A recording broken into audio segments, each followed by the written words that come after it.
I thought it would be fun to pull out all my journals from the past few years and put them in chronological order and take a look at how my journaling has evolved and how much of my life has been documented. And I thought sharing this with you guys might help inspire you to do the same. So even though I've journaled almost my whole life, a lot of my earlier journals just didn't make it this far. So I'm starting with one of the first journals I made and used myself. And something about making my own journals definitely prevented me from wanting to rip them up and burn them, and I guess it's just all the effort of making the book really helped me value them so much more. So this journal is from 2014, and you can see that the pages are really very simple compared to my journaling that I do today, but you can also see elements of things that have remained the same. There is some gluing, there's keeping of daily mementos such as tickets or packaging, and there's also some interactive elements like fold-outs or pockets, and I've done a lot of messy writing in this journal. I also began dabbling with different craft supplies and different ideas. This was just really the very beginnings of my adult creative journaling. So it was a lot of experimenting, kind of getting used to the whole junk journaling thing and just playing around trying to get comfortable.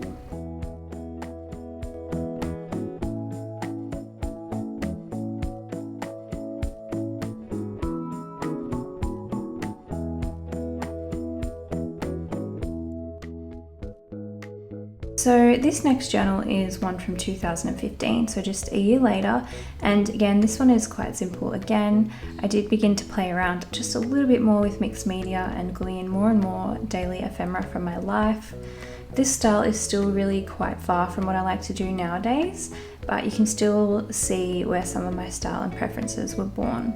I think in this journal I started to incorporate more photos, I started to play around with tapes and paints and different mixed media and some stickers, and just sort of started to get used to decorating the journal a little bit more. Next I have these two Traveler's Notebook style journals from 2016. And again, I started playing more and more with colour and mixed media. So in these journals, I actually started to fill out the pages so much more with lots of different things, and all of the page is filled up. So that was something that I didn't do before. And I didn't really love the whole size and format of these notebooks. They're a little bit too small for me, but I feel like it made it really achievable to fill up the whole page. So that was a good introduction to adding more and more elements to my pages. For my next journal, I went bigger because I knew that I needed more room, and this journal is from 2017, and I feel like I really started to get into my own style and get into the groove, and this journal really became an easy way for me to journal. It was a happy place to journal, and I really thoroughly enjoyed filling up every page because I felt like it was very me, it was all my own style, and I just loved the whole size and the format. I think in this journal I started to get so much more comfortable with exploring what I like and just trying new things that I had thought of myself and kind of just coming up with my own ideas, just allowing myself to play and be messy but also create pages that I really like the look of and that make me happy to look at.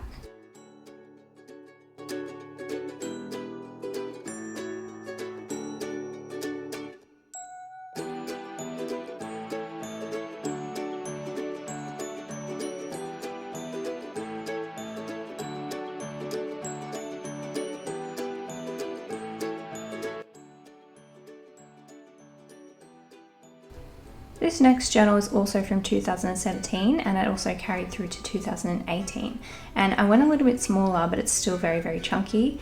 I found it kind of difficult to go from that bigger size to this smaller size, so this is kind of where I decided on my typical favorite size of a journal, and I still played around with things that I enjoyed in this journal, but I just feel like through filling this journal up I found a lot of clarity of what things brought me joy and what things didn't bring me joy. So I kind of knew from here what I wanted to do next time and what I definitely didn't want to do next time.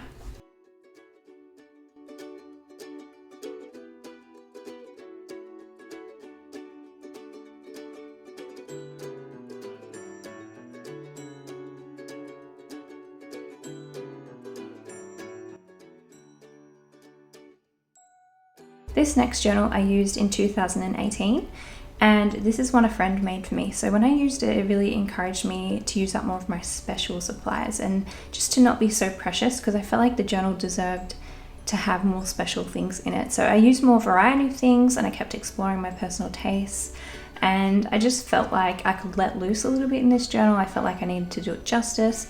But then I also felt more and more relaxed. So this is quite a few years of journaling now. I felt like I'm very comfortable in my journal. I didn't feel like it had to be perfect, but I also felt like it was okay to do like a somewhat messy, imperfect page and use special supplies on that page. So you can do the two things together.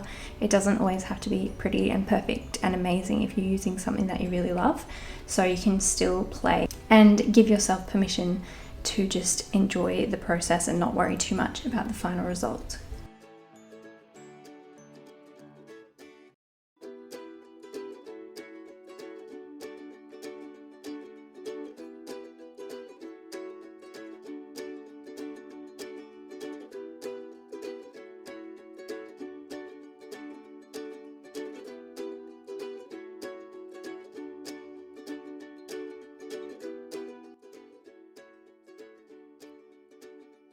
This next journal is from 2019, and in this journal I feel like I became a bit more selective about what I would put into it. So I was a lot more clear on what I liked as far as patterns and colours and decoration, and I just included a lot more photos and a lot more memories, and I really enjoyed playing around with pretty pages and creating pages that made me feel really happy to look at. So creating aesthetically pleasing pages, but again still feeling comfortable to play and not feeling like it had to be perfect, just enjoying incorporating things that I really love to look at.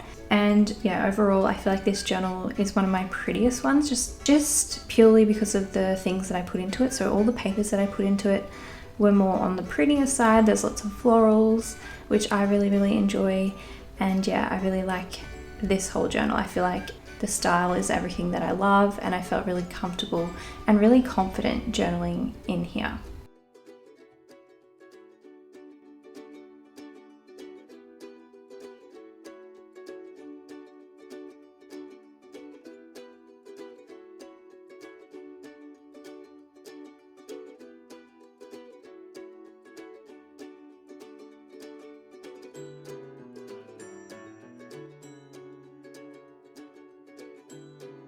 This next journal is also from 2019. So I did a lot more of the same sort of stuff as in that last journal. So being selective about what I include and making pages that make me happy. And through this, I explored and I expanded my style even more. I tried to make every page really enjoyable to create on, and most importantly just had a lot of fun playing in this journal. So I feel like I let loose a little bit more with what I would include, but I still was trying to keep it all within the same sort of style, all the sort of things that I really love to look at. And yeah, just starting to really hone in on what I personally like. And that's really just come with the practice of journaling consistently over the last 8 or so years.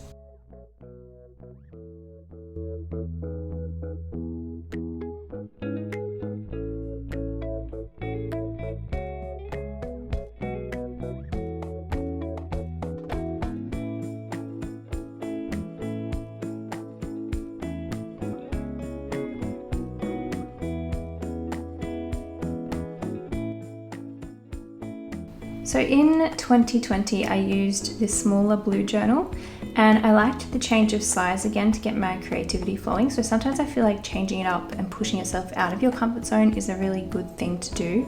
Even if you know you like something, just push yourself to where you're not comfortable just to try something fresh. And my goals for this journal was really just to utilize as much of every page as I could and as much of every space in the journal as I could. So I did try to include more of myself in this journal as well. So through my art and through my photos, I wanted to make sure that I was really capturing the memories and capturing my own personal life and feelings throughout that year. So there's a lot of patterns, again, lots of patterns that I really enjoy, and I let the patterns speak for themselves. So not every page is necessarily filled up with writing, but is filled up with something that I personally like.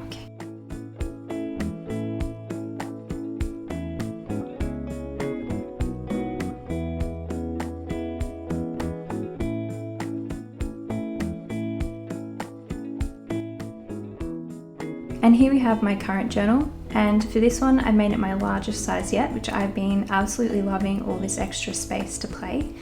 I've been a lot more decisive about what I want to put in here, and I'm really enjoying the current style that I'm in at the moment, even though I know it's likely to change again in the future.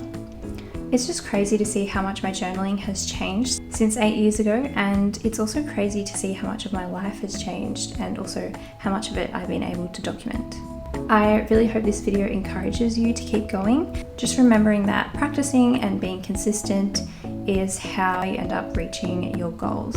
It's really amazing and so rewarding to be able to visually see just how far you've come.